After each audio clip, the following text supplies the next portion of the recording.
kajian Tahdzibul Akhlaq. Masih bagian terakhir nih ya dari ujub, yaitu mengobati ujub secara spesifik sesuai dengan penyebab ujubnya. Ya, yang pertama ujub dengan jasad fisik, ya, apakah wajahnya ataupun bentuk tubuhnya, suaranya kemarin ya. Kemudian yang kedua dengan kekuasaan dan power, kekuatan. Yang ketiga, nah ini ya kemarin yang ketiga nih, yang terakhir belum selesai nih, yaitu dengan akal, ya, kecerdasan, IQ. Kemarin bab ini ya sampai ke kemarin itu sampai di sini nih, buahnya gitu ya. Ujub seperti ini menjadi orang yang merkedawang ya. Ujubnya itu jadi merkedawang, jadi jumud, tidak terbuka, ya, tidak mau menerima, tidak mau menerima nasihat, masukan, input, apalah yang dari luar itu semuanya dianggap rendah, semuanya dianggap salah, semuanya dianggap bodoh, gitulah ininya. Nah, mengobatinya adalah yang kemarin yang ini nih ya, yaitu tetapkannya ujub itu lupa bahwa itu anugerah dari Allah. Kenapa ujub itu sebetulnya itu kan ya, lupa gitu, lalai, atau tidak mau mengakui, tidak mau menyadarinya bahwa itu adalah anugerah dari Allah, yang kalau menyadari hal demikian, anugerahnya, kenikmatan dari Allah itu disyukuri berarti. Nah, itu memunculkan kesadaran itu gitu ya, untuk mengobatinya itu memunculkan kesadaran bahwa itu anugerah itu dari Allah yang wajib disyukuri. Bahkan kalau dibanding dengan makhluk lainnya sebagai manusia, itu kan kelebihan, keunggulan manusia itu dengan akal. Nah, sementara ini diberi akal, kecerdasan, IQ yang lebih dari yang lain, kan mestinya bersyukurnya lebih dari yang lain mestinya kan. Kalau dibandingkan manusia secara umum itu kan, fi ahsani takwimnya itu kan dengan akal, kecerdasan atau IQ lah mungkin apa sebutannya ya. Ini yang menyebabkan manusia itu menjadi makhluk terbaik. Nah, di antara sesama manusia itu ada yang dianugerahi ini nih, pemberian anugerah dari Allah, kecerdasan, akal atau IQ yang lebih dari yang lain. Nah, padahal ada juga nih ya, menyadarinya itu satu, itu sebagai anugerah, sebagai kenikmatan dari Allah, diberi kecerdasan, diberi pemahaman itu di atas yang lain. Nah, dan juga mesti menyadari bahwa yang namanya anugerah kenikmatan itu bisa saja sewaktu-waktu oleh Allah dicabut. Nah, kalau sudah demikian kakara linu sebutnya tegreta. Ya, kalau sudah diambil oleh Allah kecerdasannya, mudah bagi Allah itu sangat amat sangat mudah menjadikan seseorang hilang akal. Diberi misalnya kan, diberi ini saja, diberi masalah. Nah, di mana kan masalah itu sebetulnya Allah yang memberi yang menyelesaikannya juga Allah sebetulnya. Kalau di ayat ini kan Allah menjanjikan yang ini, yang auzubillahi minasyaitonir rajim, yang may yattaqillaha yaj'al lahu makhraja. Ini menunjukkan bahwa jalan keluar, solusi, jawaban dari setiap masalah itu Allah sebetulnya yang menyelesaikan. Manusia itu hanya diperintah berikhtiar untuk menyelesaikan sesuai dengan semaksimal kemampuannya dan tidak keluar dari batasan ketentuan syariat yang sudah Allah tetapkan. Hanya itu sebetulnya bagi manusia. Adapun benar-benar selesainya masalah, Allah sebetulnya yang menyelesaikannya. Nah, orang yang seperti ini tanpa diduga, misalnya ya, tanpa diduga Allah memberi masalah atau muncullah masalah yang ternyata tidak juga ditemukan jalan keluarnya, ngejeprut tah nu cerdas teh kitu mah. Stres mah aya nu cerdas stres ongko mampu, katanya hebat akalnya gitu kan, mau memikirkan sesuatu, diberi masalah oleh Allah tidak diselesaikan. Korslet otakna. Stres bisa sampai kepada satu kondisi kalau otot itu kram, otaknya kram itu karena ini masalahnya tidak beres-beres. Diberek itu ge jelema mengeseripuh dah. Sampai ngegrepek kan yang orang bilang apa namanya? Kasurupan. Setelah begitu nuduh ada makhluk lain yang masuk. Kemasukan jin. Teuing cek jin teh aing teh hayang asup ka dinya. Orang bilang kesurupan apalah namanya. Padahal seperti itu masalahnya. Dia itu punya masalah yang tidak kunjung selesai. Akhirnya si pikirannya, akalnya itu lelah gitunya, seperti otot yang kalau terus gitu digunakan tanpa istirahat sama bisa sampai titik jenuh, kram gitu otot. Nah, akal juga sama. Padahal kalau demikian ya ininya ini tadi apa namanya mengobatinya. Yang pokok adalah menyadari bahwa kelebihan dalam hal IQ, kecerdasan itu anugerah gitu dari Allah, itu kenikmatan yang Allah berikan kepada seseorang lah katakannya, lebih dari yang lain.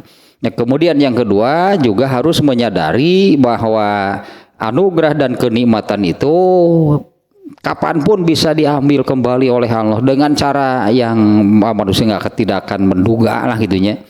Ya misalnya tadinya diberi satu masalah yang tidak kunjung selesai, hilang tah kemampuan kecerdasan nih. Tersita gitu oleh masalah tersebut. Tungtung nanti geus bisa mikir bener sebutnya teh cek urang Sunda mah geus bisa mikir bener we tungtung nama. Nah, kemarin baru sampai di sana nih ya, ini masih ada lanjutannya nih tentang ini nih ya, yang ketiganya ujub dengan akal, kecerdasan, IQ. Nah, kemudian yang ketiga, jadi satu yang paling mendasar adalah menyadari bahwa memiliki kelebihan tentang kecerdasan IQ dibandingkan dengan yang lain itu anugerah dari Allah. Yang mestinya yang wajib itu disyukuri. Kemudian yang kedua harus menyadari bahwa sewaktu-waktu jika Allah menghendaki hal itu bisa diambil, bisa diambil, bisa mungkin atau bisa dengan cara yang tidak terduga gitulah, di luar kemampuan manusia.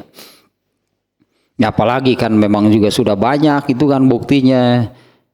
Orang yang sampai gitunya, orang yang sampai benar-benar hilang akalnya, orang gila, nugelo coba jadi harga diri sebagai manusianya pun hilang. tidak ada harganya gitu kan. Malah semua orang kan merasa lahannya merasa jijik kan lihat orang gila mah.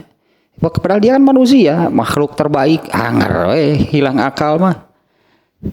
Ningali nu gelo mah da gila ningali ge. Itu gitu jelema teh kalau sudah hilang eta tah hilang akalnya. Nah, kemudian yang ketiga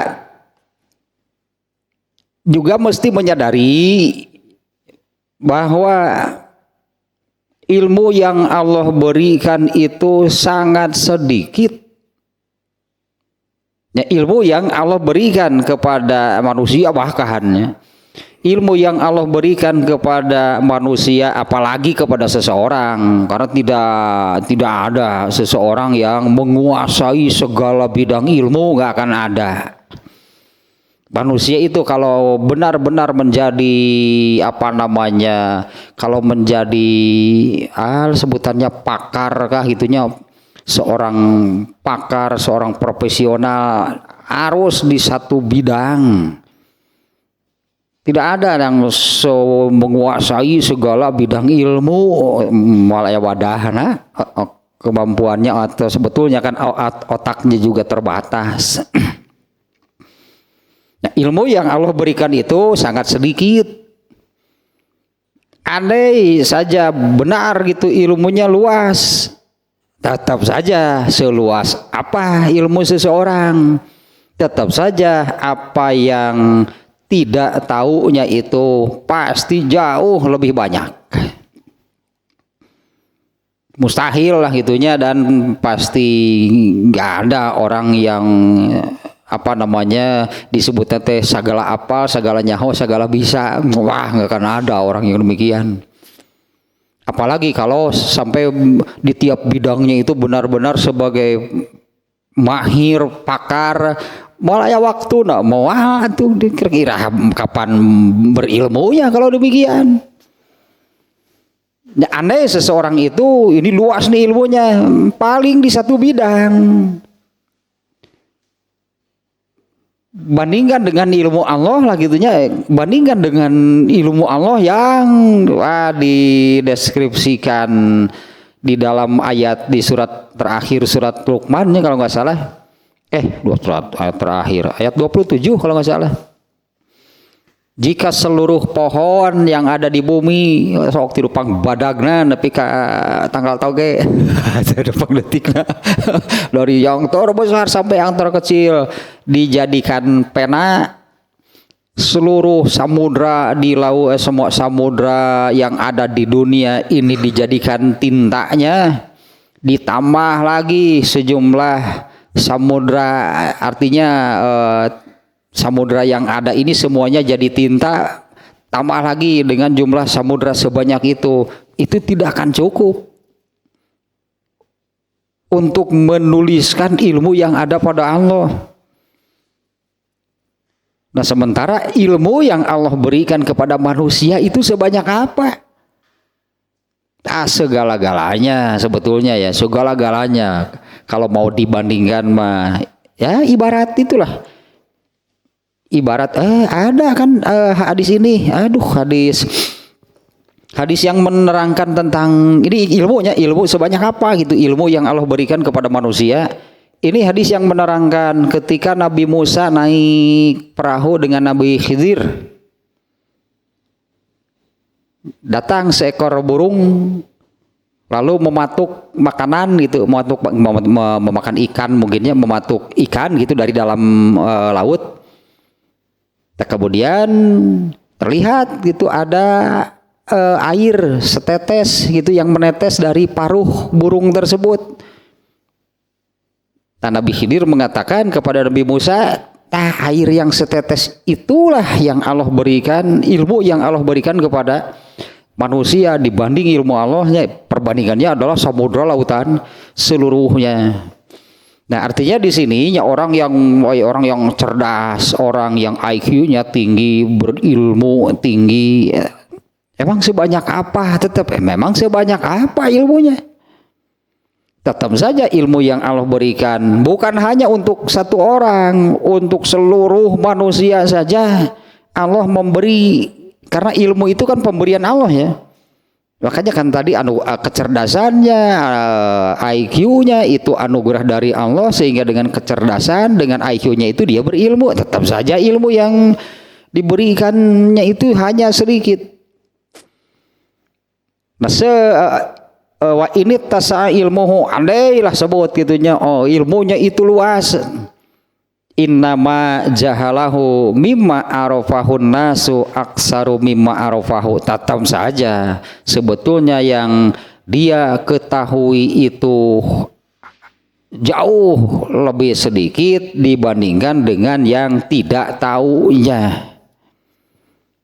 Lah, jangan contoh yang besar, yang hebat-hebat gimana. Ya misalnya seseorang yang memang untuk di satu bidang, ya untuk di satu bidang itulah dia ini benar-benar mendalami itu sampai mendapatkan gelar master, suganlah master suhu dalam bidang tersebut. Coba ditanya cilok bisa mah. Apa kudu pakai ilmu atuh jeung cilok itu bisa sangeunana. Si Ubed ahli nama. Eta si Ubed cilok eta. Begatana ahli ra geuning eta. Ini contohnya, tetap saja kan ada yang dia tidak tahu. Dan kira-kira apalagi yang dia tidak tahu? Banyak yang dia tidak tahu. Urusan misalnya urusan kitu we bunggul geuning apal ahli kana itu beureudan nyeun cilok mah ditah nyeun channel bisa moal apal bahanna ge henteu meureun. Belum lagi untuk apa ilmu ini benar kalau dalam satu bidang mah bisa lah memang dia sampai pakar master gitunya, sampai setiap kali ada permasalahan urusan di bidang ilmunya itu dia bisa jawab ya. Tetap saja kalaupun disebut seseorang itu luas ilmunya, tetap saja sebetulnya yang dia tidak tahu itu jauh lebih banyak. Yang tidak tahunya itu tetap jauh lebih banyak. Ya fa kaifa bimalam ya'rifun nasu min ilmillah. Nah bagaimana dibandingkan dengan ilmu Allah yang tidak diketahui oleh manusia, jauh lebih banyak lagi. Artinya kalau yang barusannya berdasarkan ayat tadi demikiannya soal ilmu Allah itu, Allah menggambarkannya ilmu Allah itu tadilah kalau seluruh pohon jadikan pena, seluruh samudra dijadikan tintanya, enggak akan cukup menuliskan ilmu yang ada yang Allah miliki. Dan dia dari ilmu yang Allah miliki itu tadi berdasarkan hadis tadinya menggambarkan ilmu ibarat setetes air dari seluruh samudra yang ada di dunia ini. Nah sekarang dari yang hanya satu tetes ini nih yang Allah berikan kepada manusia itu hanya satu tetes. Ya, ternyata seseorang itu kebagian berapa banyak? Ya, dari satu tetes itu berapa banyak? Jangankan dibanding dengan ilmu Allah, di antara sesama manusia saja gitunya, kalau ada seseorang andai seseorang itu dikatakan tinggi ilmunya, luas ilmunya, tetap saja ilmu yang ada pada orang-orang itu jauh lebih banyak. Urusan cilok di tukang cilok, urusan channel di tukang channel, ilmunya apa dia tahu semuanya? Enggak. Ya apalagi misalnya kalau untuk urusan yang memang betul-betul misalnya kalau sampai bisa membuat pesawat ulang-alik keluar angkasa, boro-boro bisaeun kalau seseorang misalnya ahlinya di bidang pertanian, teh mau apaleun urusan itu. Nah sementara kan ilmu tentang ilmu ini kan terbagi. Artinya yang diketahui orang itu jauh lebih banyak daripada yang diketahui dirinya. Itu baru dibanding dengan ilmu yang ada pada sesama manusia. Makanya kan tadinya saya katakan tidak akan ada orang yang segala nyaho, segala bisa. Wah ya itulah. Seorang yang pakar misalnya dalam ilmu pertanian, sok titah nemok mareo tah. Deng gitu temokna teh. Ya nya lain alina. Emang nu kitu teh emang ya untuk membuatnya sebutna teh nemok.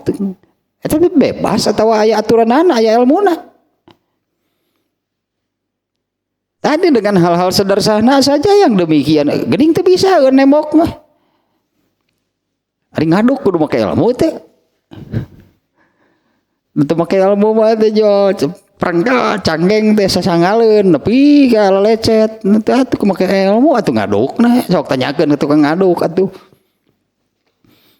Nah, dengan hal-hal sederhana saja seperti geningan teh bisaeun, dia tidak tahu ilmunya.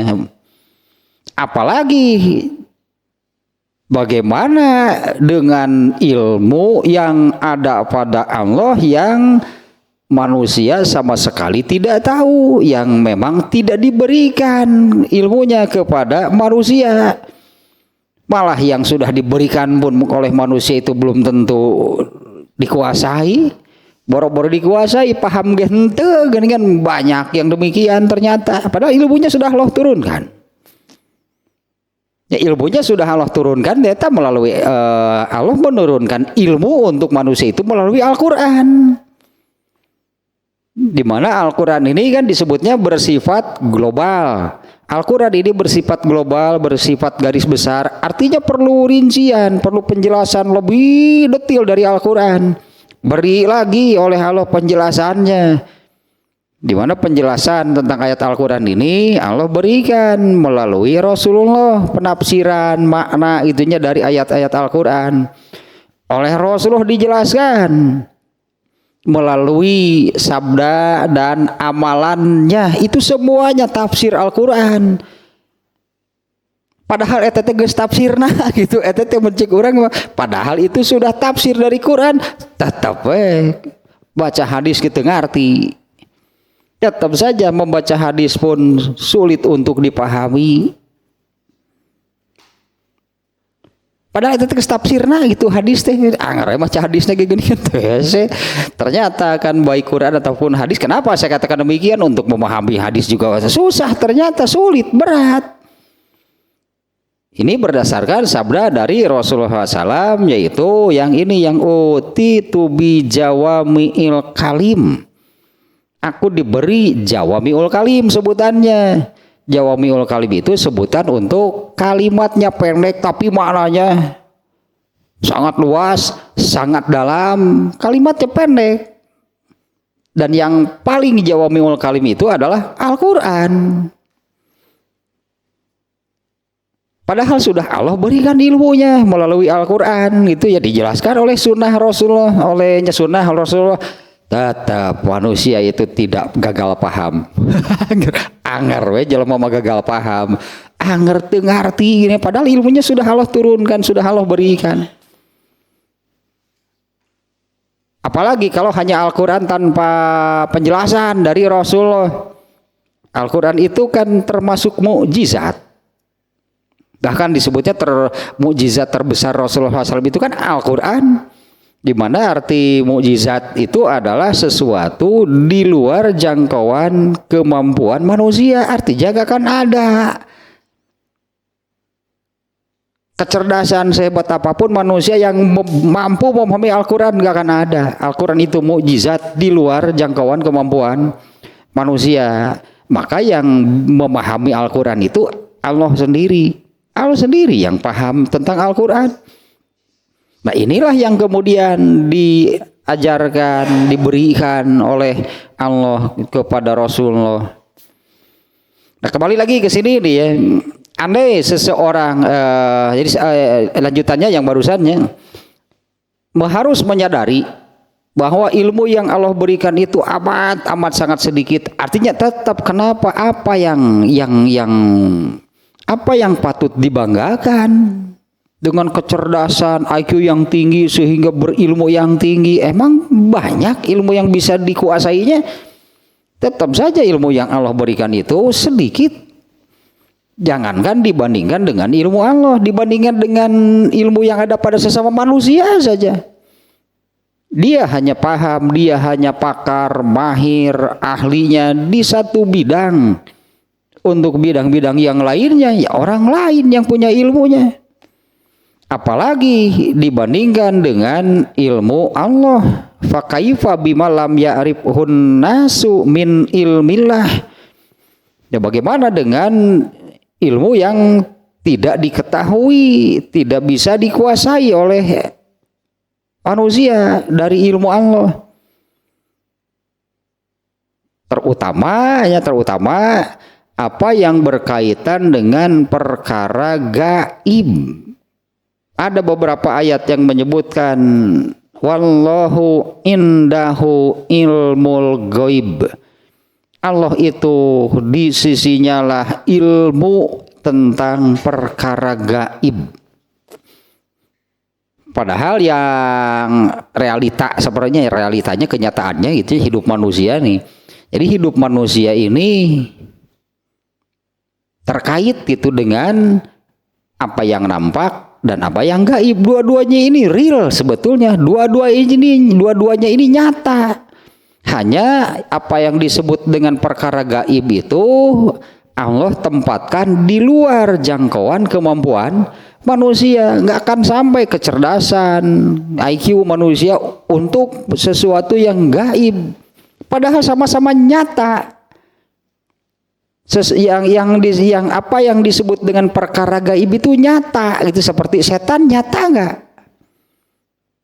Jin itu nyata nggak? Malaikat nyata nggak? Itu nyata begitu kan. Hanya oleh Allah ditempatkan di luar. Manusia itu hanya mampu, untuk kemampuan manusia itu hanya Allah berikan sampai kepada apa yang nampak. Untuk urusan gaib hanya Allah yang tahu ilmunya. Kemudian itu pun Allah ajarkan dan hanya sedikit. Nah, hanya sedikit itu ilmu yang Allah ajarkan. Nah, bagaimana dengan ilmu Allah yang tidak diketahui manusia? Seperti tadilah perbandingannya.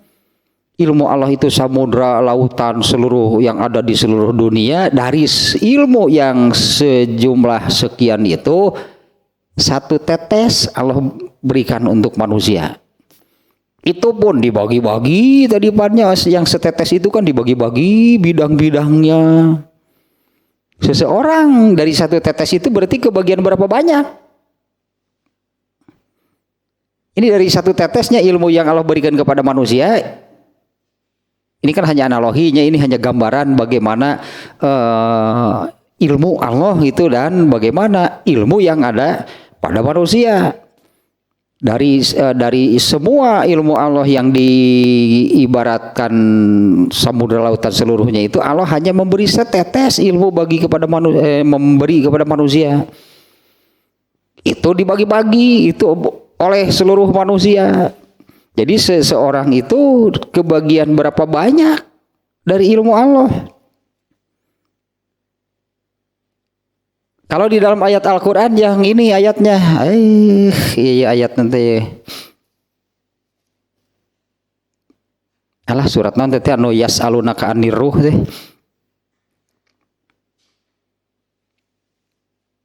Alah sebentar nih.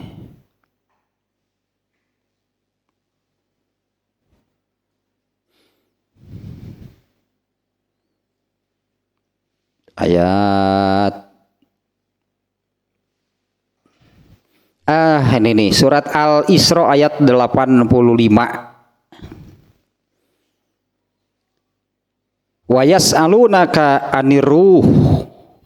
Mereka bertanya kepadamu ya wahai Muhammad tentang ruh. Qul jawablah ar-ruhu min amri rabbi.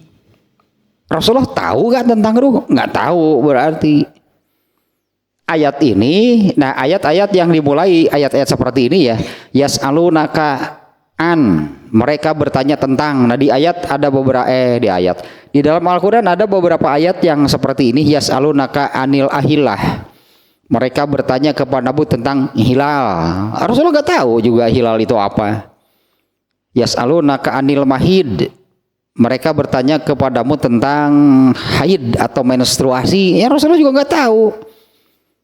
Mereka bertanya kepadamu Muhammad di ayat ini ya, yas'alunaka anir ruh. Mereka bertanya kepadamu tentang ruh. Ayat ini diturunkan sababun nuzulnya adalah ada yang bertanya tentang ruh dan Rasulullah tidak bisa menjawab. Mereka bertanya kepadamu tentang ruh. Jawab. Nah, ini jawaban dari Allah karena Rasulullah tidak tahu. Jawablah. Ar-ruhu min amri Rabbi. Ruh itu urusan Tuhanku. Wa ma utitum minal ilmi illa qalila. Nah, ayat ini meskipun ya rangkaiannya tadi tentang ruh, mereka bertanya kepadamu tentang ruh. Jawablah, ruh itu urusan Tuhanku. Wa ma utitum minal ilmi. Nah, ini bisa diambil secara umum, itu makna ujung ayatnya. Wa ma utitum minal ilmi illa qalila, dan kalian tidak diberi ilmu kecuali sedikit. Seperti apa sedikitnya? Kalian tidak diberi ilmu kecuali sedikit. Seperti apa? Nah, di hadis tadi kejadian Nabi Musa dengan Nabi Khidir tadinya yang menerangkan hanya setetes air dibandingkan dengan jumlah air di seluruh samudra yang ada di dunia. Itulah ilmu yang Allah berikan kepada manusia. Itu pun untuk seluruh manusia. Jadi setiap orangnya kebagian berapa banyak? Telah mungkin hanya sebutir debu mungkinnya. Setetes kan masih lumayan besar. Setetes masih lumayan besar sih. Hanya seperti butiran air, bukan setetes air. Ya, hanya seperti butiran air lah, uap air, bukan sakit tuh kalau gede teuing, kita ngelobat teuing. Pokoknya sangat sedikit lah ilmunya. Nah, ini diantaranya hanya yang menyatakan demikian nih ujung ayat ini, wa ma utitum minal ilmi illa qalilan, dan tidaklah kalian diberi ilmu itu kecuali sangat sedikit.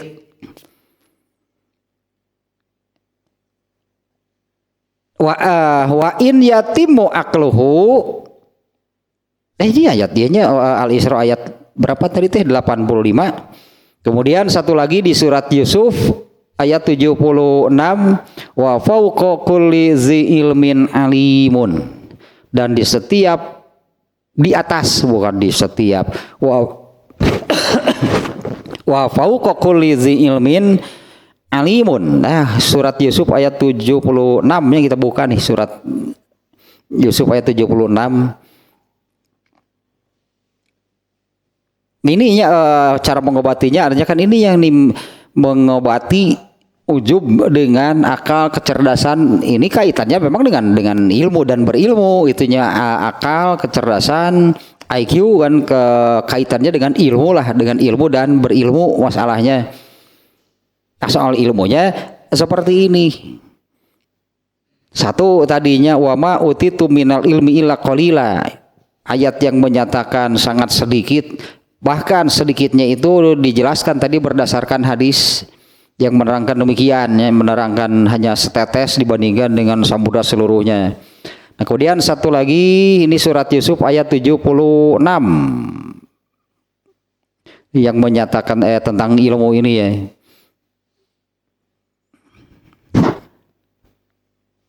Alah, iya mah atuh panjang teuing ayatna. Sama ini juga ujungnya.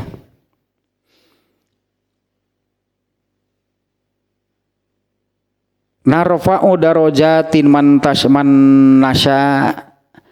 Kami mengangkat beberapa derajat siapa yang kami kehendaki. Ya, kami mengangkat derajat orang yang kami kehendaki. Wa fauqa kulli zi ilmin alimun, dan di atas setiap orang yang berpengetahuan ada yang alimun, yang di atasnya itu ada yang lebih dan maha mengetahui.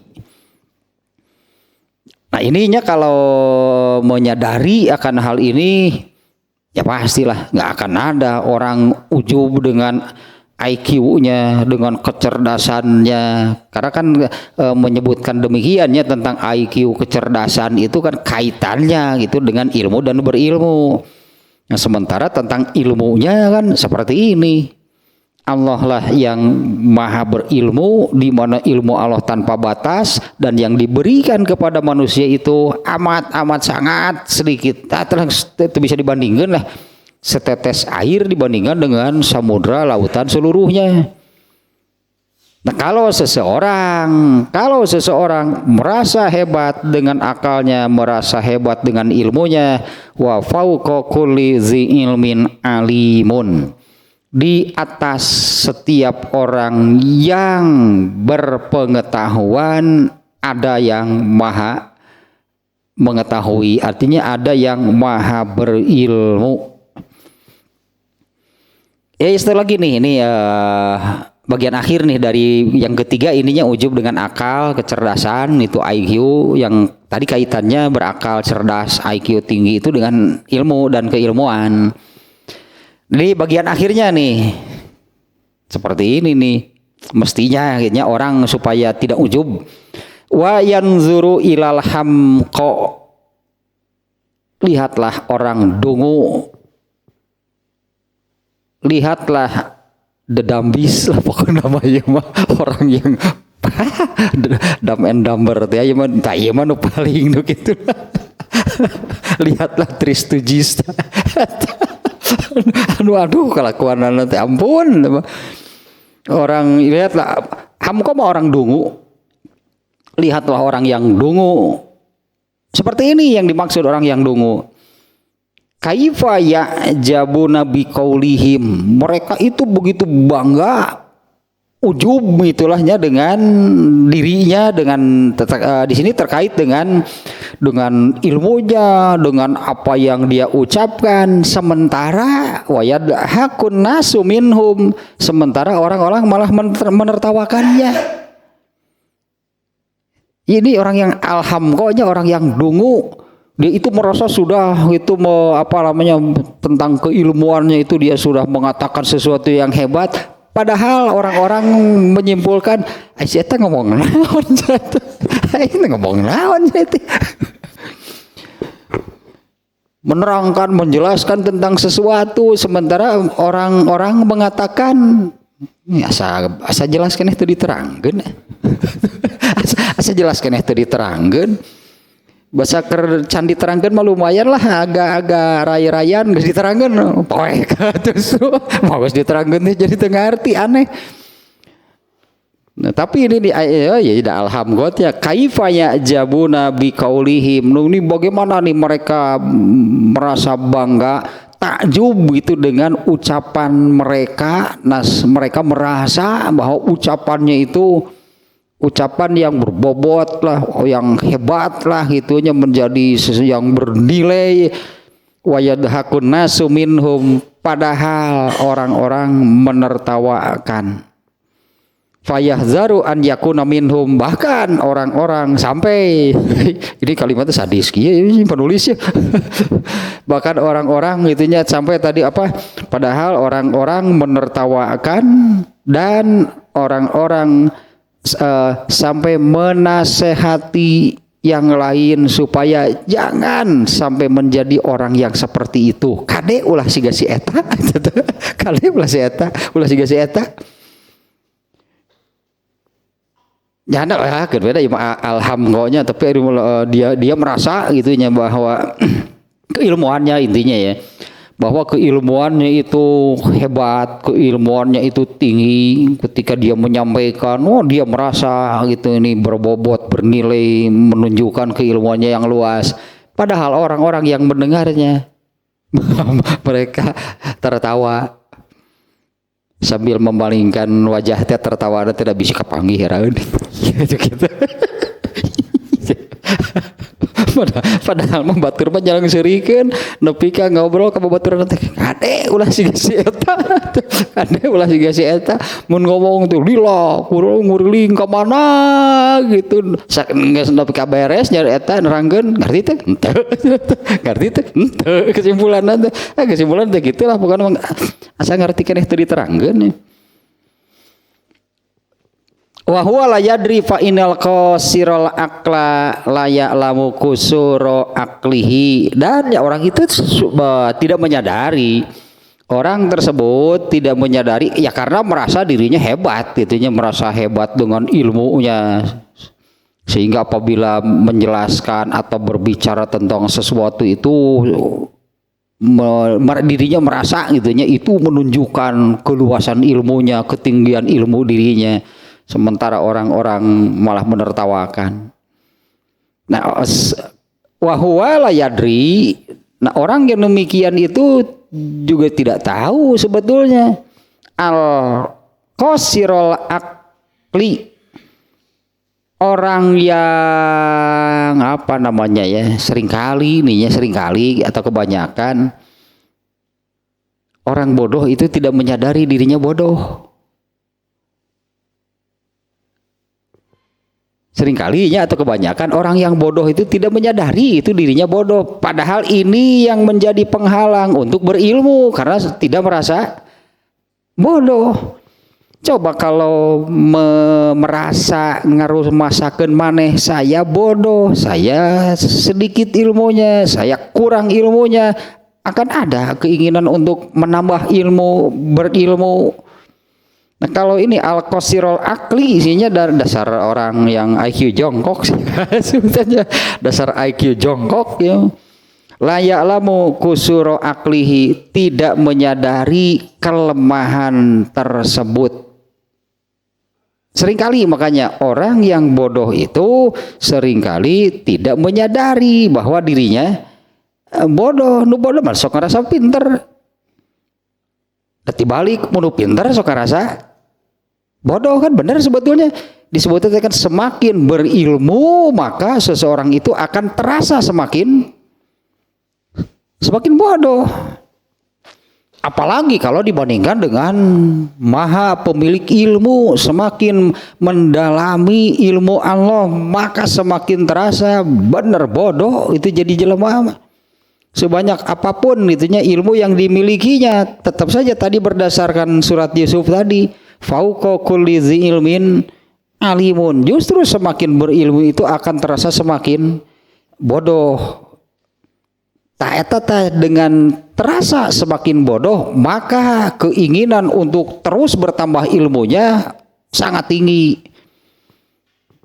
Gak akan ada sebetulnya kalau orang yang berilmu dan menyadari hal demikian ujub. Kalau sudah ujub ya berhentilah mencari ilmunya karena merasa sudah cukup, bahkan hebat, bahkan lebih dari yang lain. Buat apa ditambah lagi? Ya justru kalau orang yang berilmu itu mestinya merasa dengan semakin bertambah ilmunya itu benar-benar gitu akan semakin bodoh. Ini hanya ini saja nih ya, ini gambaran dari siapalah seseorangnya yang dulu suka ikut kajian bareng. Ini gambaran dari beliau seperti ini. Ini membandingkan ilmu bahasanya ilmu manusia, ilmu keduniaan dengan ilmu Allah, ilmu agama. Ini sangat menarik nih ya, beliau menggambarkan ini Pak Budi almarhumnya dulu mengatakan begini. Kalau ilmu manusia, sebutlahnya ilmu manusia, ilmu keduniaan selain ilmu agama, beliau menggambarkan seperti ini. Kalau ilmu keduniaan atau ilmu manusia, pintu untuk masuknya itu luas, mudah gitu artinya ya, sangat pintunya luas, lebar, mudah untuk masuk. Begitu masuk dan terus semakin ke dalam maka terasa mengerucut. Akhirnya akan sampai satu titik berakhir, ada akhirnya. pintu masuknya luas, lebar, mudah gitu untuk masuknya, dan ketika terus diikuti itu semakin terus mengerucut dan sampai ada akhirnya, ada ujungnya. Apa sih ujungnya? Ragu. Nah, bandingannya dengan ilmu agama, dengan ilmu Allah, entah mungkinnya ini dari pengalaman beliau sendiri mungkin yang beliau rasakan. Kalau ilmu agama, pintu untuk masuknya itu sempit, sulit. Bahkan orang banyak yang asup-asup gitu kan, diem aja. Pintunya itu sulit gitu untuk masuk ke dalam ilmu agama itu, pintunya itu sulit, sempit. Tapi begitu sudah masuk, kemudian terus diikuti. Terbalik bentuknya. Jadi dari sininya kecil, begitu kalau sudah bisa masuk maka ikuti ilmu Allah, ilmu agama, semakin lebar, semakin luas, dan entah di mana ujungnya. Dan tanpa ujung mungkinnya, dan tidak ada ujungnya. Kalau orang terus mengikuti ilmu Allah nggak akan sampai ke ujung, pasti semuanya keburu mati. Saya kira ini gambaran yang tepat dari pengalamannya juga gitu ya, seperti barusan dah menggambarkan. Kalau ilmu manusia, ilmu keduniaan itu pintu masuknya luas, pintu masuknya lebar, mudah orang untuk masuk ke sana. Begitu masuk terus ikuti, maka akan semakin mengerucut dan sampailah kepada satu titik. Inilah ujung dari ilmu tersebut. Terus kesimpulannya ragu, kesimpulannya itu ragu, nggak ada yakin berdasarkan temuan ilmu yang temuan manusia lah gitunya, ragu. Tapi ilmu agama itu sebaliknya, untuk pintu untuk masuknya begitu sulit, jadi tidak aneh gitunya, tidak aneh nih ya. Kalau untuk ilmu agama, kenapa seseorang itu begitu sulit gitu untuk berilmu agama? Dah suplah gitu bisaeun, berarti untuk masuknya saja sulit, kemudian menyerah. Karena semua orang itu sebetulnya di dalam dirinya itu ada keinginan berilmu agama, semuanya merasa itu harus dan itu penting, semua orang pasti mengatakan demikian. Ini berilmu agama itu, ya agama itu ilmu penting, wajib, tapi tetap pintu masuknya sangat sempit. Semua orang itu mau, ingin, hayang, tapi katakanlah mencoba masuk, hasil-hasilnya, ya, akhirnya tidak sama sekali. Tapi kalau sudah berhasil masuk gitu ke dalam ilmu agama, terus ikuti. Nah, bentuknya kebalikan dari yang ilmu manusia.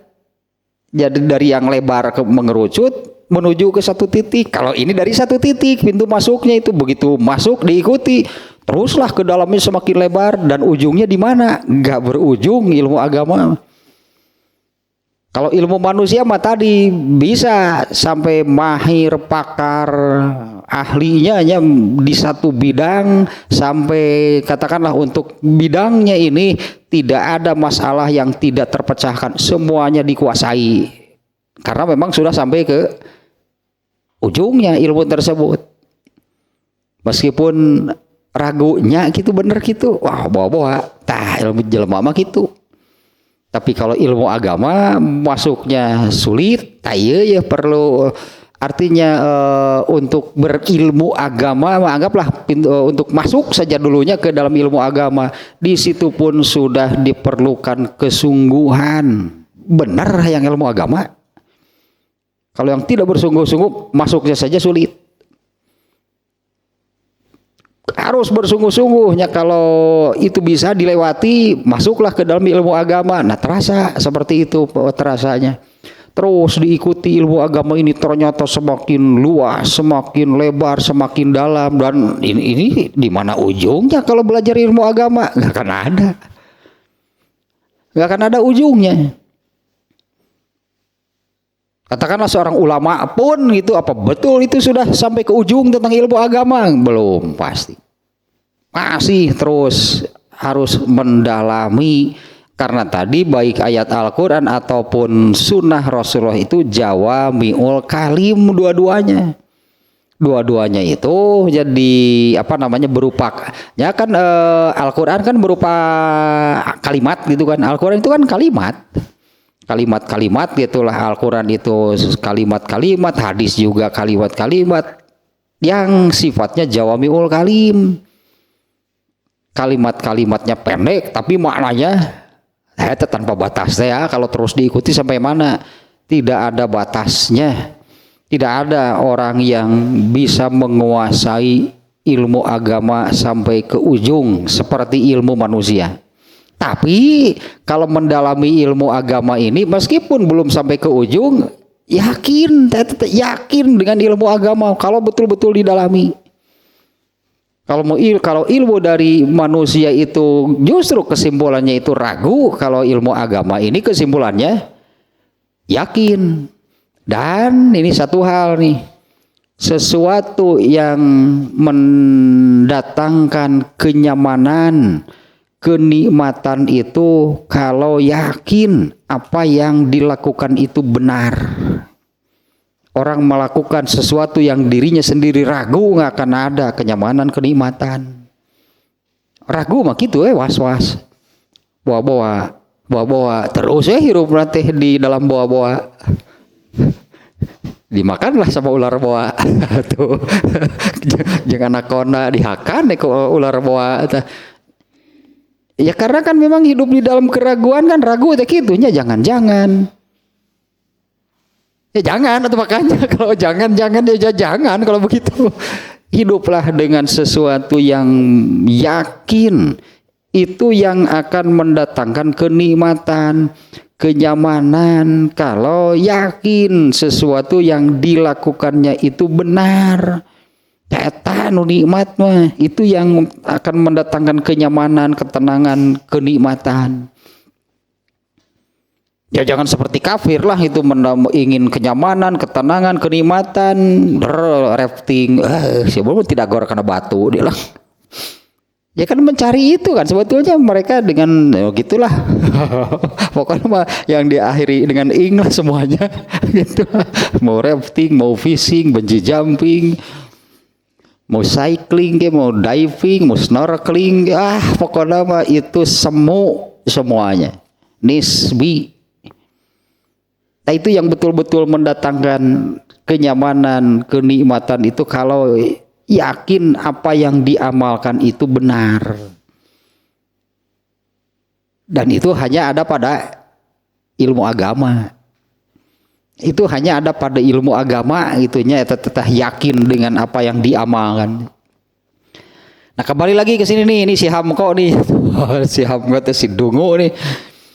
Begitu bangga gitu dengan ucapannya, seolah-olah itu menggambarkan kedalaman, keluasan, ketinggian ilmunya. Dia menganggap ucapannya itu berbobot, bernilai, padahal orang-orang menertawakan. Tapi kan memang demikian, kalau orang yang al-qasirul akli, orang bodoh, seringkali tidak menyadari kebodohannya.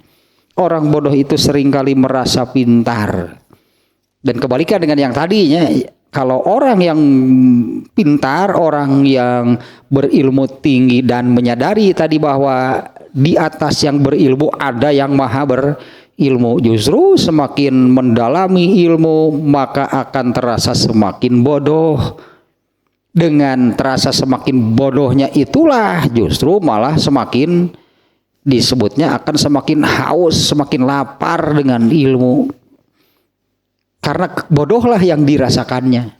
Ya, yang dirasakan oleh dirinya itu adalah bahwa saya ini bodoh, ternyata berilmu kalau bodoh.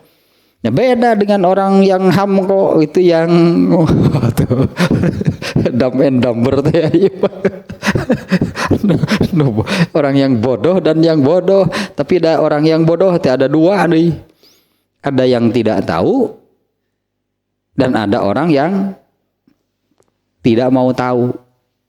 Eta dumb and dumber gitu. Ada orang yang memang tidak tahu dan ada orang yang tidak mau tahu. Hasilnya sama. Kesimpulannya sama saja. Ada orang yang memang tidak tahu, ya dia tidak tahu, tidak berilmu. Ada orang yang tidak mau tahu juga tidak akan punya ilmu. Dulu pernah kalau nggak salahnya saya nulis tepan eta judulnya tepan Dumb and Dumber orang yang bodoh dan yang ingin bodoh gitulah, orang yang bodoh dan orang yang ingin bodoh, orang yang tidak tahu dan orang yang tidak mau tahu, sama saja hasilnya, tidak tahu. Nah, orang yang al-qasirul akli ini sebutannya, ya orang-orang yang bodoh lah gitunya. La ya'lamu qusra aklihi, dia sering kali itu tidak menyadari kebodohannya. Fayan bagi an ya'rifa miqdaro aklihi min ghairihi, mestinya gitunya jangan menilai dirinya, tapi lihatlah penilaian orang. Ya, tapi dengar gitunya, ya katakanlah dengarlah orang bicara apa tentang dirinya. Ya, artinya lihat dari penilaian orang, dia akan mengetahui ya'rifu miqdaro aklihi, dia akan mengetahui kadar akalnya, kadar keilmuan itu dari orang lain. La min nafsihi, bukan menurut dirinya. Ya kalau menurut dirinya tadi teh itu paling hebat. Ya, menurut dirinya itu paling hebat, bon ngomong tuh si genunya we padahal batur bagus aing sorea meunikeun geus tahu aja kurang geus sararea mending sorea meunikeun ge. Dan juga ininya itu sok jarang gitu nu daek jeung nu bisa gitu, jarang nu daek jeung nu bisa. Dengarlah orang-orang yang perkataan penilaian, dengarlah orang penilaian perkataan orang-orang yang tidak menyukainya. Mereka itu suka jujur mengatakan kelemahan orang. Ya pandu yang akan diucapkan itu ada hal yang kekurangannya, kejelekannya. Ini ya orang yang tidak sukanya. Orang yang tidak menyukai itu, orang yang tidak suka, mereka akan jujur gitu mengatakan kelemahan, kesalahan, kekurangan. Nah kemudian dari hal tersebut introspeksi, benar nggak itu memang pada diri kita ini itulah kekurangan, itulah kelemahan, itulah kesalahan. Kemudian dikoreksi. Kalau mendengar fa inna min min a'daihi, itu coba dari musuh, anggapnya musuh, orang yang tidak suka. Kalau orang yang memang ada keikhlasan, ketulusan itu di dalam dirinya, ingin benar lah itunya, maka nah ini yang saya katakan dia jarang nu daek, jarang nu bisa. Karena apabila mendengar kekurangan, kelemahan, kejelekan kita ini diucapkan oleh orang yang ada emosi duluan.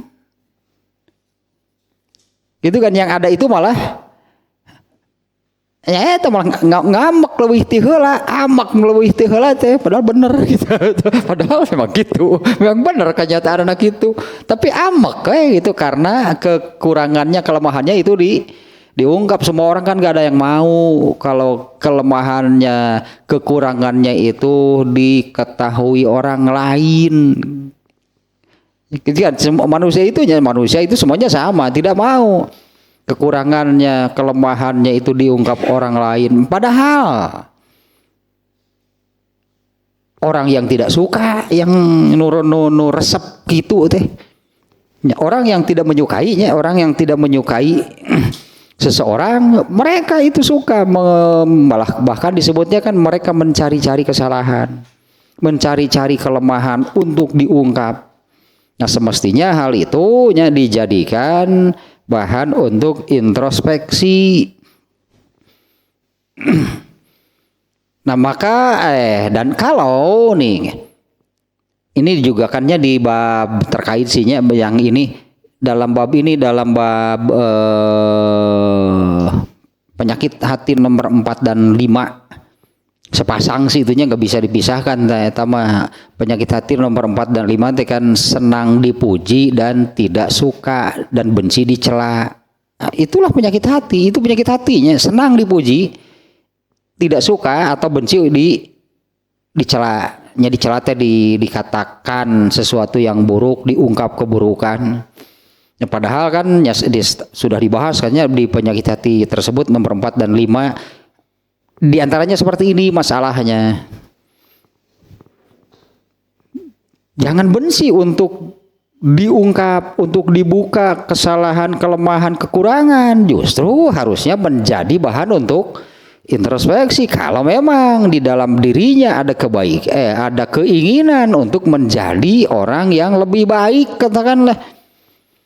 Nah kalau tidak ada yang mengungkap, kadang kan tadi kan orang bodoh itu nggak pernah menyadari, bukan nggak pernah, banyak orang bodoh yang tidak menyadari kebodohannya, jadi dia nggak tahu kan dirinya bodoh,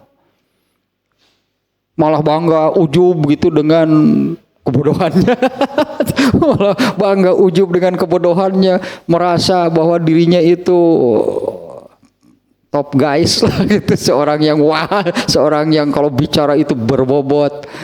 Didengar oleh orang, iya didengar, tapi ditertawakan. Didengar iya, tapi kemudian seorang yang bagaimana, itu banyak kan orang bodoh itu mengira seperti itu. Nah kalau fa inna min hida eman yudahinuhu wa yusanna alaihi. Nah ini kan tadi penyakit hati manusia itu, kalau ada yang memuji baru dia itu suka, senang. Padahal penyakit kan, senang dipuji itu penyakit hati. Nah sementara kalau orang-orang yang di sini sebutnya, sementara kalau yang datang dari penjilat pasti hanya yang bagusnya, yang jelek saja dikatakan bagus. Yang sebetulnya jelek tuh, tapi kan dikatakan bagus. Nah ini untuk hal yang sederhana lah, misalnya ya, misalnya orang itu apanya, misalnya orang itu kalau bahasa Sunda mah hari ringan. Bagaimana suara saya bagus nggak? Penjilat ya atau muji lagi. Afgan melewat lah, pokoknya mah Baby Romeo naonan suara waduh, padahal nyanyinya teh cek padahal hatena mah alus sih kan, alus kena jempe gitu. Alus tuh alus kena jempe. Muncul kata orang Sunda suara sigara dia butut. Tapi kan dasar penjilat itu kata ini kan yang mencelakakan, maka orang itu akan ujub dengan sesuatu yang sebetulnya itu buruk. Tapi dasar penjilat kan terus saja gitu kan, mengatakan yang buruk pun dikatakan baik. Eta mencelakakan begitu teh. Mestinya kalau tadinya kalau memang ada di dalam dirinya ada ketulusan, keikhlasan untuk menjadi orang yang benar, justru yang harus didengar apanya untuk itu adalah, ada nggak orang yang mengatakan kekurangan, kelemahan, kejelekan kita, itu jadikan bahan introspeksi. Hari itu mau ayah numuji lah kurang itu, bukan nggak boleh kan orang memujinya, tapi kan kalaupun dipuji yang datang itu yang muncul adalah ya bersyukurlah kalau memang itu kenyataan sesuai, artinya ya pujian yang datang itu sesuai dengan keadaan kita, memang demikian. Kan jadinya bersyukur, oleh Allah diberi anugerah seperti itu, kelebihan sampai orang takjub, sampai orang memuji. Ya, bukannya jadi ujub. Nah fa inna min yudahinuhu wa yusanna alaihi. Nah orang yang kalau hal itu datang dari penjilat, ya pastilah yang buruk saja dikatakan baik. Justru hal ini akan menambah ujubnya. Wa huwa la yazunnu bi nafsihi ilal khair, dan orang itu akan berpikir tentang dirinya itu adalah hal yang baik semuanya. Ya, artinya seolah-olah di dalam dirinya itu tidak ada kelemahan, kekurangan. Karena yang datang itu adalah pujian-pujian dari para penjilatnya. Ini bahaya sebetulnya yang seperti ininya. Fayazidu ujuban. Fayaziduhu ujuban. Maka itu akan menambah ujubnya dan dia tidak pernah mengira tentang dirinya kecuali hal yang baik. Wala yaftanu li jahli nafsihi, dan dia tidak paham tentang kebodohan dirinya. Pan bahaya ya kudu kakieunya, tidak paham tentang kebodohan dirinya, maka akan teruslah semakin bertambah dan semakin besar itu ujubnya. Dengan ini yang ketiga nih ya, akal tadi. Dengan akal, kecerdasan, IQ yang ini terkait dengan keilmuan. Ya karena kan disebutnya ya percuma gitu. Orang ber-IQ tinggi dites gitunya, IQ-nya tinggi terus tertara diajar berilmu. Ya percuma kan gitu, bahan kan kalau IQ tinggi kan bahan kecerdasan. IQ yang tinggi itu bahannya kalau kalau saya ibaratkan, suka ibaratkan dengan seperti pisau gitu ya. Pisau ini kan orang membuat pisau kan bahannya berbeda-beda, dari yang kualitas tinggi, apalah yang terkenal mah baja putihnya untuk pisau, sampai kepada seng nyeseng gitu dijadiin peso bisa asah jadi peso, bentuklah menjadi sebuah pisau, kemudian diasah jadi pisau, bisa digunakan bisa, tapi kualitasnya disimpan sehari karahaan tak eta ari seng wang gitu ya. Tapi baja putih kan ini bahan yang terbaik, misalnya baja putih untuk ketika dijadikan pisau itu setelah diasah tajamnya luar biasa dan awet gitu kan ketajamannya. Tak akal siga gitu, ada bahan yang diberi IQ yang tinggi, diberi kecerdasan, itu bahan yang baik. Ini pisau baja putih dibuat geus diantep tara diasah, atuh mal bisa dipakai ngeureut, mana baru diasah. Atau kalau dibiarkan, artinya kan kalau dibiarkan biar bagaimanapun, kalau dibiarkan disebutnya tidak terasah, tidak akan tajam, harus diasah. Nah yang diberi IQ, diberi kecerdasan yang tinggi, percuma, anggaplah percuma mubazir sebenarnya dan dosa berarti. Mubazir kalau punya IQ tinggi, kecerdasan, tapi tidak digunakan untuk berilmu. Ari nu bodoh tak aya nu ieu nu ari nu seng gitu teh peso teh. Dulu we dipake asah deui wayahna we ari seng udah kudu kitu asah we tuluy meskipun ayeuna inget isuk poho. Eta ari seng kitu teh ayeuna inget isuk poho. Diajar deui we inget deui we. Ada yang gitu teh tentang ari bahan sihnya kecerdasan gitu kan, pemahaman dan IQ. Ada yang oleh Allah diberi IQ yang tinggi. Nah ini kan semuanya kaitannya dengan berilmu. Ya percuma gitu, bahannya bagus tapi kan tidak digunakan untuk belajar, untuk tolab ilmu, berilmu. Ya tetap saja bodoh disebutnya karena tidak punya ilmu. Kan atuh ari bahan goreng ge ari hayo wae diasah mah bisalah dipake ngeureut kalah kumaha ge. Ya, artinya tidak mempunyai gitunya IQ yang tinggi, kecerdasan yang tinggi. Ya tapi kalau terus belajar kan artinya akan terasah dan pasti akan terus bertambah ilmu. Ya beda jeung nu tara diajar, tara ngaji nu cerdas geura ngare cerdas teh bahanna, alus teh bahanna. Ya seperti baja putih tadinya misalnya kalau sebilah pisau teh mah tara diasah. Ya ngare mintul teh diasah mah kalah kumaha ge. Nah sampai di sini nih ya, sampai yang terakhir barusan tentang ujub gitunya, padahal tadi mau dipikasirieun mah si Hamko, orang yang merasa gitu dirinya itu orang apa namanya, orang berilmu, orang yang pintar, merasa bahwa yang diucapkannya itu sesuatu yang bernilai berbobot, padahal itu orang lain menertawakan. Karena seringkali atau kebanyakannya orang yang sebutnya lemah akal di dimana al-qasirul akli ini, orang yang lemah akalnya tidak menyadari kebodohan dirinya. Nah semestinya gitunya jangan menilai dirinya sendiri sebagai orang hebat, tapi dengarlah, lihatlah dari orang lain.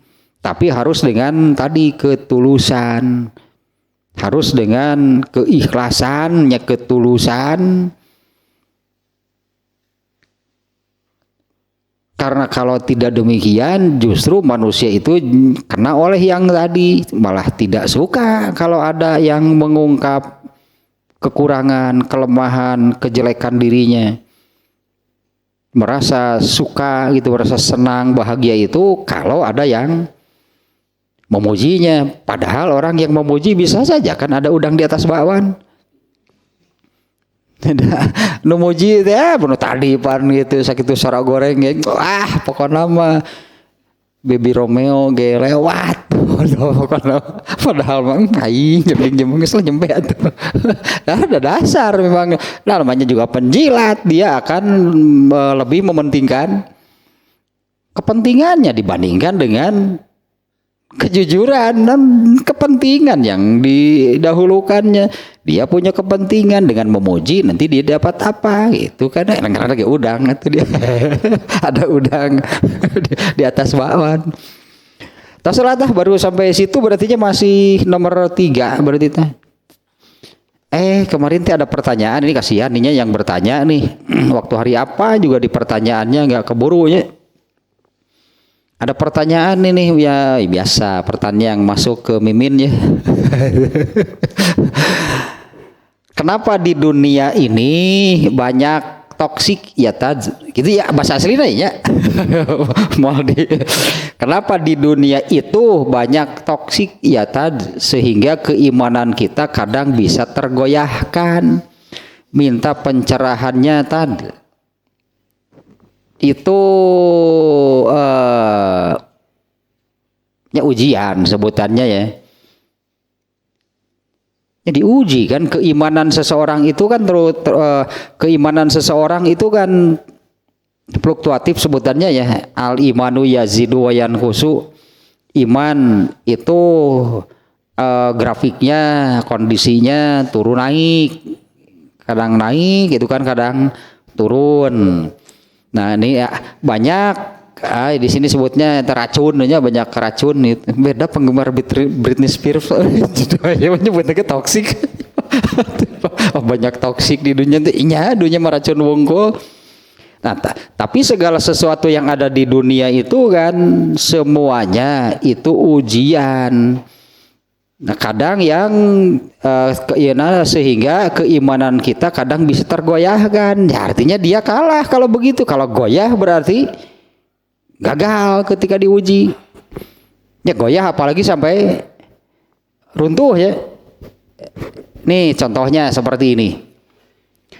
Di zaman Umar bin Khattab itu sebagai khalifahnya, Umar bin Khattab sebagai khalifah, pernah terjadi musim kemarau yang keras dan lama. Kemudian orang-orang atau rakyat, mungkinnya rakyat, orang-orang mengadu kepada Umar bin Khattab, ini bagaimana nih situasi seperti ini. Artinya kalau di kita ini coba pemerintah coba melakukan satu tindakan apalah gitulah untuk mengatasi, bukan soal kemaraunya, di mana orang-orang melaporkan ya kondisi masyarakat sekarang jadi begini, banyak ternak yang mati, banyak juga tanamannya yang mati itu kan terkait dengan kehidupan masyarakatnya, artinya ekonomi terganggu dan sebagainya lah gitu. Nah ini masyarakat itu, orang-orang saat itu menuntut lah gitu kepada Umar bin Khattabnya sebagai Amirul Mukminin untuk melakukan satu tindakan untuk mengatasi kondisi demikian. Nah ini jawaban dari Umar bin Khattab. Karena Umar bin Khattab melihat banyak ternak yang mati, banyak tumbuhan yang mati, itu sebagai hal yang bersifat jasadiah. Itu Umar bin Khattab melihatnya sebagai hal yang bersifat jasadiah. Nah, Umar bin Khattab kemudian menjawab, selama musibah ini, kejadian ini hanya berimbas kepada urusan jasadiah, aku tidak menganggap ini urusan berat. Aku tidak menganggap ini sebagai urusan yang berat. Tapi kalau kejadian ini sudah berimbas kepada akidah kalian goyah, iman kalian terganggu, ibadah kalian jadi nggak benar, aku baru menganggap ini urusan serius dan besar. Nah artinya toksik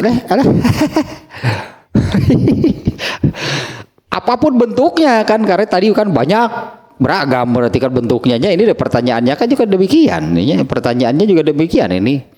Kenapa di dunia ini banyak toksik? Ya iya, karena dunia ini kan bagian dari ujian. Selama di dunia ini manusia ini diuji dengan beragam bentuk ujian, baik yang berlaku untuk individu ataupun kelompok ataupun masyarakat. Selama di dunia ini waktunya ujian. Ya ujian apa? Ya ujian keimanan. Di mana hasilnya yang lulus ujian, sebutlah, itu yang masuk surga. Lulus ketika diuji oleh Allah, masuk surga. Yang gagal masuk neraka. Karena sebetulnya masuk surga itu adalah persaingan melalui ujian. Seperti ini perbandingan saja nih ya. Seperti ini pendaftaran CPNS. Banyak kan orang yang daftar. Terus yang untuk menentukan siapa yang diterima, siapa yang tidak diterima dengan cara bagaimana? Kan diadakan ujiannya ujian tertulis lah, ujian dengan ujian lisan, wawancara dan sebagainya. Itu diuji, dengan ujian itu nanti terlihat siapa yang lulus ujian, siapa yang gagal. Nah di dunia ini seperti itu. Adapun ragamnya bentuknya ujian. Apa yang bukan ujian di dunia ini? Semuanya ujian, karena hidup di dunia ini sedang menjalani ujian. Dua macam ujiannya, hal yang menyenangkan sesuai keinginan manusia itu ujian, atau hal yang tidak menyenangkan, tidak sesuai keinginan, semuanya itu ujian. Hidup di dunia ini, manusia ini sedang menjalani ujian yang dengan ujian itu artinya akan ada yang lulus ujian, ada yang gagal, yang lulus ke surga, yang gagal ke neraka. Nah, di sini yang disebut kadang, sering kali kadang bisa kadang iman kita bisa tergoyahkan. Kadang-kadang sih dia. Sehingga keimanan kita kadang bisa tergoyahkan. Artinya harus kuat. Tadilah prinsipnya seperti Umar bin Khattabnya. Kalau sesuatu itu hanya berimbas kepada urusan jasad, kepada jasad, jangan dianggap besar. Tapi kalau sudah mengganggu akidah, menggoyahkan iman, memalingkan dari ibadah, nah baru ini harus ditanggapi sebagai hal yang besar dan serius. Artinya disitulah usaha yang harus lebih bersungguh-sungguh lagi. Jangan sampai akidahnya goyah, imannya goyah, ibadahnya goyah. Ini yang harus wajib kudu berarti berusaha. Kan di situ justru Allah memberi nilai itu dari usaha. Ketika Allah memberikan toksik, asa itu toksik terus. Ketika Allah memberikan ujian, nah kan Allah itu ingin melihat apa sih yang dilakukannya dengan ujian itu. Itu yang disebut dengan yang benar adalah tawakal. Yang benar adalah tawakal, serahkan sepenuhnya kepada Allah, dibarengi, ini definisi tawakal seperti ini ya. Berpegang sejak awal, berpegang bersandar kepada Allah, dibarengi dengan ikhtiar mengatasi tadi toksik, masalah, ujian, dibarengi dengan ikhtiar untuk mengatasi tanpa keluar dari koridor ketentuan dan aturan Allah. Ikhtiarnya tidak boleh keluar dari aturan Allah. Dan dibarengi dengan yakin bahwa apa yang sudah ikhtiar yang dilakukannya ini tidak akan disia-siakan oleh Allah. Artinya pasti diberi pahala. Nah, itu satu, itu pertanyaan nanti. Kemudian yang kedua, masih ada waktu nggak? Ada berapa nih pertanyaannya? 2. Lalu pada zaman Isra Mi'raj, zaman Isra Mi'raj, bukan zaman sih Isra Mi'raj mah. Ayo ada asli nakinya. Lalu pada zaman Isra Mi'raj, kenapa manusia memilih sholat 5 waktu dibandingkan dengan 50 waktu? Ini salah pertanyaan sebetulnya. Ini salah pertanyaan nih. Pada waktu Isra Mi'raj, ini bisa dipersingkat lah jawabannya ya. Pada waktu kejadian Isra Mi'raj, di mana acara pokok, sebutnya acara pokok kejadian Isra Mi'raj itu apa sih? Ternyata acara pokoknya itu adalah Allah mau menetapkan kewajiban sholat. Itu acara pokoknya, itu Isra Mi'raj. Yang lain-lainnya itu tambahan lah, bertemu Nabi gitu kan, kemudian melihat surga neraka. Ternyata ini Isra Mi'raj itu yang pokok itu adalah Allah mau menetapkan kewajiban sholat. Awalnya Allah menetapkan 50 kali. Ini bukan manusia memilih ini, karena pertanyaannya ya, pada zaman Isra Mi'raj kenapa manusia memilih sholat 5 waktu dibandingkan dengan 50 waktu? Bukan manusia yang memilih. Allah menetapkan 50 kali. Kemudian karena di lapisan langit itunya, di semua lapisan langit itu bertemu dengan nabi siapa.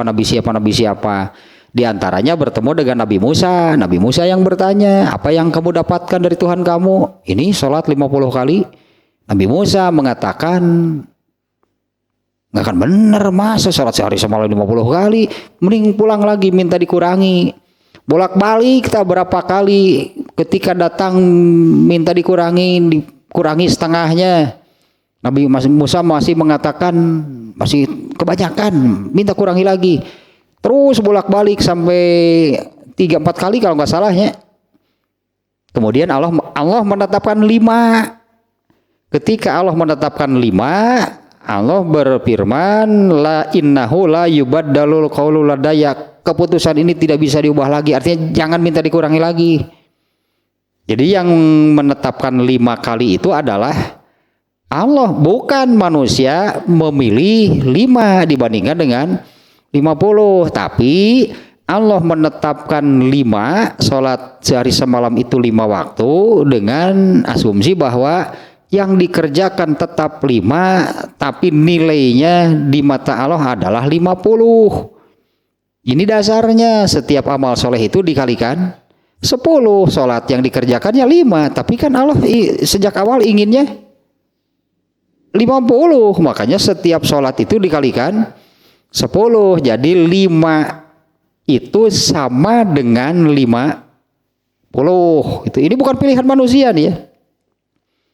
Padahal waktu di dunia ini kalau dihitung itu cukup lama. Ini pertanyaannya begini berartinya, lalu pada zaman Isra Mi'raj kenapa manusia memilih sholat 5 waktu dibandingkan 50 waktu?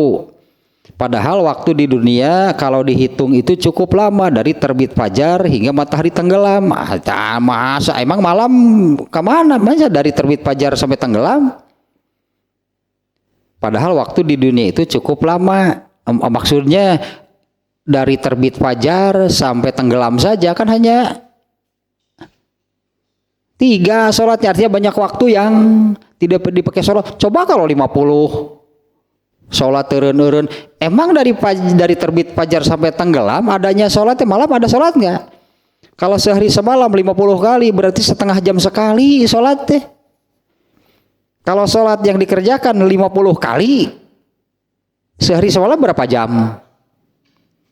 24. Terus sholatnya 50. Jadi sholatnya berapa jam sekali?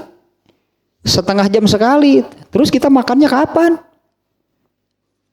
Terus tidurnya kapan? Snorkeling mau keburu atuh kompon mikir kadinya mah atuh kapan kita bisa rafting atuh mau kaburu nanaon beres salat geus komat deui beres salat adzan deui setengah jam sekali azan deh bahkan ada 4 waktu yang 15 menit sekali karena 24 jam kali 2 kan 48 salat 50 terus yang 2 ini sudah ditetapkan sedemikian rupa oleh Allah 5 kali yang dikerjakan tapi nilainya itu sama dengan 50 waktu Rasulullah mengatakan berapa sekarang kata Nabi Musa 5 kali sebetulnya Nabi Musa masih mengatakan wah masih terlalu banyak minta dikurangi lagi. Nah kemudian Rasulullah menyampaikan apa yang Allah firmankan. Ini Allah mengatakan begini, tidak bisa diubah lagi. Karena Nabi Musa mengatakan seolah-olah beginilah yang mungkinnya. Coba saja buktikan nanti. Pasti banyak umatmu yang tidak sanggup. Tidak sanggup, merasa tidak sanggup sebenarnya mah. Padahal apa yang Allah tetapkan itu kan tidak ada yang di luar batas kesanggupan manusia. Memang gak ada kemauan saja, memang orang yang gak mau sholat sebetulnya. Nabi Musa mengatakan demikian karena Nabi Musa kan punya pengalaman ketika dirinya menjadi nabi. Allah mewajibkan sholat berapa kali untuk umat Nabi Musa? Seminggu sekali, hari Sabtu sholat nggak? Enggak. Apa yang mereka lakukan? Ngusep mancing. Nabi Musa punya pengalaman demikian. Ini untuk umat Rasulullah sehari semalam 5 kali. Wah, semua benar ya mah. Seolah-olah mengatakan demikian Nabi Musanya. Ya coba saja lihat, coba buktikan. Pasti banyak umatmu yang tidak mengerjakan. Berdasarkan pengalaman dulu saja aku jadi nabi, Allah mewajibkan sholat seminggu sekali saja orang susah untuk melaksanakan sholat, apalagi sehari semalam 5 kali. Nah ini yang bertanya ingin 50. Bagaimana ini? Penuh 5 GHC, 5 geng biasa we, geus mepet sampai menjelang akhir waktu baru buru-buru kerjakan, itu pun dengan terburu-buru lagi. Nah itulahnya, ini ada 2-nya pertanyaannya. Ini salah pertanyaan sih sebetulnya. Kalau yang kedua ini salah pertanyaan juga, menyebut waktu itu hanya dari terbit fajar sampai tenggelam. Padahal kan di waktu malam juga ada sholat, bukan hanya dari terbit tenggelam padahal waktu di dunia kalau dihitung itu cukup lama dari terbit fajar hingga matahari tenggelam. Emang malam gak dihitung apa ini? Malam juga sama ada waktu dan ada sholat.